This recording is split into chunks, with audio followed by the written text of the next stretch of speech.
ایک نوجوان لڑکا حضور کی بارگاہ میں حاضر ہوتا ہے، عرض کرتا ہے یا رسول اللہ صلی اللہ علیہ وسلم، کھجوروں کا میرا ایک باغ ہے اور میں چاہتا ہوں کہ وہاں اس باغ کے ارد گرد ایک دیوار بناؤں، لیکن یا رسول اللہ صلی اللہ علیہ وسلم میرا ایک پڑوسی ہے، ہمسایہ ہے، اس کا درخت درمیان میں آ گیا ہے، اگر میں وہ دیوار بناتا ہوں تو اس کا درخت دیوار کے اندر آتا ہے اور دیوار ٹیڑھی ہو جائے گی، یا رسول اللہ صلی اللہ علیہ وسلم میں نے اس سے کہا ہے یہ درخت مجھے بیچ دو، وہ بیچتا بھی نہیں، میں نے پہلے کہا مجھے دے دو، اس نے کہا نہیں دوں گا، میں نے کہا بیچ دو، وہ بیچنے کے لیے بھی تیار نہیں ہے، یا رسول اللہ صلی اللہ علیہ وسلم میری مدد فرمائیے۔ اب وہ یتیم تھا، حضور کی بارگاہ میں حاضر ہوا، نبی کریم صلی اللہ علیہ وآلہ وسلم نے فرمایا اس پڑوسی کو بلاؤ، حضور کی بارگاہ میں حاضر ہوا، حضور نے فرمایا یہ درخت دے دو اس کو، اس نے کہا میں نہیں دیتا یا رسول اللہ صلی اللہ علیہ وسلم، وہ غصے میں تھا، بہت ناراض تھا کہ اس بچے نے حضور کی بارگاہ میں شکایت کیوں کر دی، حضور نے ارشاد فرمایا اس کی رقم لے لو، پیسے لے لو، یہ درخت بیچ دو، اس نے کہا میں بیچتا بھی نہیں ویسے بھی نہیں دیتا، حضور اکرم صلی اللہ علیہ وآلہ وسلم نے ارشاد فرمایا، مسند امام احمد بن حنبل کی روایت ہے، میرے آقا صلی اللہ علیہ وآلہ وسلم نے ارشاد فرمایا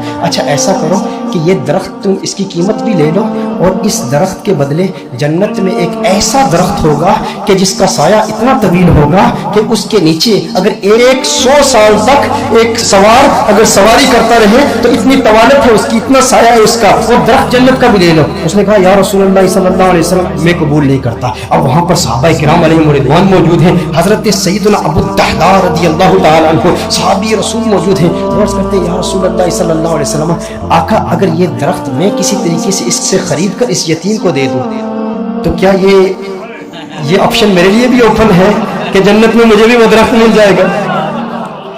اگر یہ درخت اس کے پڑوسی سے میں خرید کر اس یتیم کو دے دوں، میں کہتا ہوں یتیم سے میرے آقا صلی اللہ علیہ وسلم کو کس قدر پیار ہے، میرے آقا صلی اللہ علیہ وسلم سے عرض کرتا ہے کہ اگر یہ کسی طریقہ سے خرید کر میں اس یتیم کو دے دوں تو کیا یہ آپشن میرے لیے بھی اوپن ہے؟ نبی کریم صلی اللہ علیہ وسلم نے ارشاد فرمایا ہاں تیرے لیے بھی ہے۔ حضرت ابو الدحداء رضی اللہ تعالی عنہ فوراً اس شخص کے پاس جاتے ہیں، آپ فرماتے ہیں تو مجھے جانتا ہے؟ کہا جانتا ہوں، تو وہی ہے نا جس کے باغ میں 600 کھجور کے بڑے بڑے درخت ہیں، تیرا باغ اتنا مشہور ہے کہ مدینہ منورہ کے بڑے بڑے تاجر تیرے باغ کی کھجوریں کھانے کے انتظار میں رہتے ہیں، اور اس باغ کے اندر پھر اتنا بڑا محل تعمیر کیا ہوا ہے، میٹھے پانی کا کنواں ہے، تو اتنا مشہور بندہ ہے، تیرے باغ کے چرچے تو پورے مدینے میں ہیں، پورے شہر میں ہر بندہ تجھے جانتا ہے۔ اس نے کہا کہ دیکھو کہ اگر تیرے اس ایک درخت کے عوض میں تمہیں اپنے 600 کھجور کے درختوں کا باغ دے دوں تو یہ سودا قبول ہے؟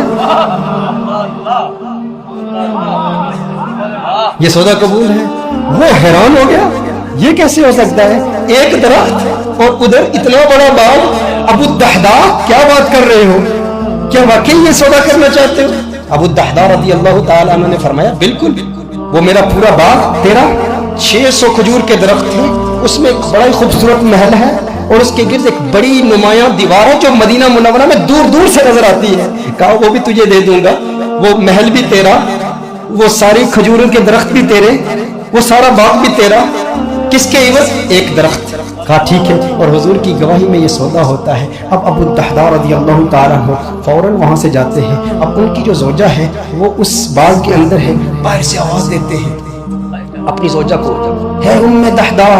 ذرا باہر آؤ باہر آؤ، میں نے اس باغ کو بیچ دیا ہے۔ اب ام دحداء جانتی ہیں یہ بہت بڑا تاجر ہے، بہت بڑا بزنس مین ہے، خسارے کا سودا نہیں کرتا، کبھی خسارے کا سودا نہیں کرتا۔ ام دحداء نے کہا ہے ابو الدحداء کیسے سودا کیا ہے؟ کہا جنت کے ایک درخت کے عوض میں نے بیچا ہے۔ اب دیکھو میرے دوستوں، اب دیکھو ام دحداء وہ نیک بخت خاتون، وہ خوش قسمت خاتون، اس کی عظمتوں کو سلام۔ آج آپ سوچیں کہ اگر آپ کی بیوی ہوتی اور آپ اپنے گھر جاتے اور اپنی بیوی سے کہتے ارے سنتی ہو باہر آ جاؤ باہر آ جاؤ، گھر سے باہر نکلو، یہ گھر اللہ کی راہ میں دے دیا ہے، وہ کہتی ارے ابھی تو یہ نیا ٹی وی رکھا ہے، ابھی کچھ زیورات رکھے، زیورات تو نکالنے دو، ارے نادان انسان تو نے کیا کیا، گھر ہی اللہ کی راہ میں دے دیا۔ ابو الدحداء رضی اللہ تعالیٰ عنہ نے باہر سے آواز دی، کہا ایک جنت کے درخت کے عوض۔ ام دحداء نے یہ بات سنی، کہا تو نے بڑے منافع کا سودا کیا ہے، بہت منافع کا سودا کیا ہے۔ ام دحداء فوراً اپنے بچوں کو پکڑ کے اس گھر سے باہر نکلتی ہے، باغ سے باہر نکلتی ہے، اب ننھے بچوں کے ہاتھ میں کچھ کھجوریں بھی ہیں، کھجوریں ان کے ہاتھ سے نکال کے کہتی ہے اب یہ کھجوریں ہماری نہیں ہیں، میں نہیں چاہتی کہ کوئی ایک کھجور اللہ کے راہ میں دیے گئے مال سے میں اپنے جیب میں رکھ لوں، تو لے لے، کہیں اس کی وجہ سے جنت کے درخت میں ہمیں خسارہ نہ ہو، کہیں جنت کے درخت سے محروم نہ ہو جائے۔ ساری کھجوریں لے کر باغ کے اندر رکھ جاتی ہے۔ کہا کہ اس کا ایک ننھا بیٹا تھا، اس کے منہ میں ایک کھجور تھی،